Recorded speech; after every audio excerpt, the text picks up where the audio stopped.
कल्पना कीजिए, एक पार्टी जिसने कभी उत्तर प्रदेश में अपने दम पर पूर्ण बहुमत की सरकार बनाई थी, आज उसी पार्टी के पास विधानसभा में सिर्फ एक विधायक बचा है। जिस पार्टी का वोट बैंक कभी सत्ता तय करता था, आज वही अपने अस्तित्व की लड़ाई लड़ रही है और अब उसी पार्टी ने अपना सबसे बड़ा दांव चल दिया है।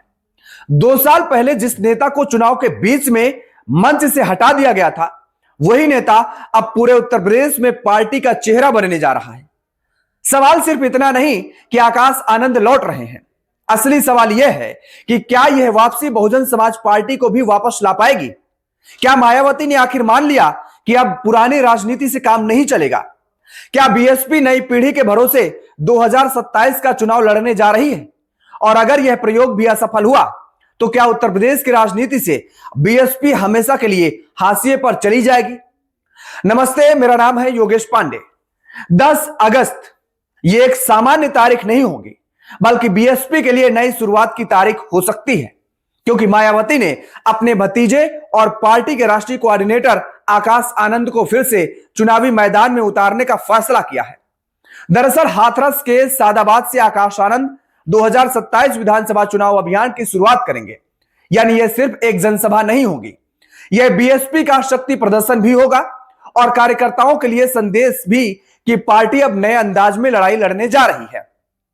लेकिन यहां आपके जहन में एक सवाल भी उठ रहा होगा कि जिस नेता को 2 साल पहले खुद मायावती ने हटा दिया था, आज वही सबसे भरोसेमंद कैसे बन गया? क्योंकि वो वक्त था लोकसभा चुनाव 2024 का। आकाश आनंद लगातार रैलियां कर रहे थे, उनके भाषण वायरल हो रहे थे, युवा उन्हें पसंद भी करने लग गए थे। लेकिन तभी एकाएक मायावती ने बड़ा फैसला लिया, आकाश आनंद को पार्टी की जिम्मेदारियों से मुक्त कर दिया।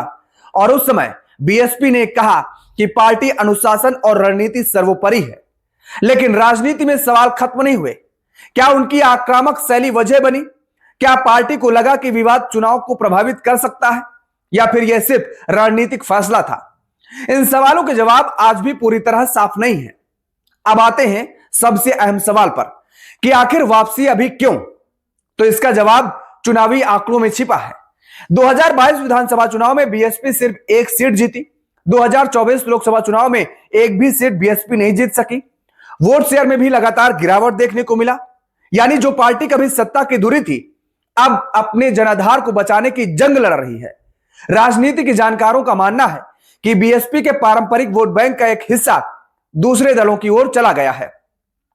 अब ऐसे में मायावती को एक ऐसे चेहरे की जरूरत है जो युवाओं से बात कर सके, सोशल मीडिया पर प्रभाव रखता हो और कार्यकर्ताओं में फिर से ऊर्जा भर सके। यहीं से शुरू होती है आकाश आनंद की दूसरी पारी। दरअसल सिर्फ भाषण देने से चुनाव नहीं जीते जाते।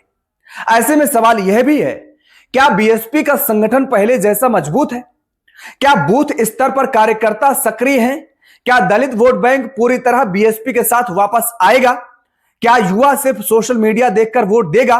और सबसे बड़ा सवाल, जब भाजपा और समाजवादी पार्टी पहले से मजबूत चुनावी मशीनरी के साथ मैदान में है, तो बीएसपी उनके बीच अपनी जगह कैसे बनाएगी?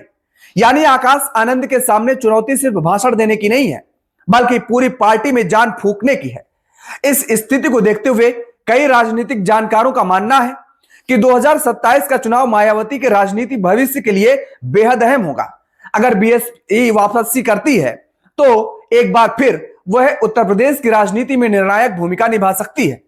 लेकिन अगर प्रदर्शन फिर कमजोर रहा तो पार्टी के सामने अस्तित्व का संकट और गहरा सकता है। इसलिए 10 अगस्त की रैली सिर्फ एक चुनावी कार्यक्रम नहीं, बल्कि बीएसपी के भविष्य की पहली परीक्षा है।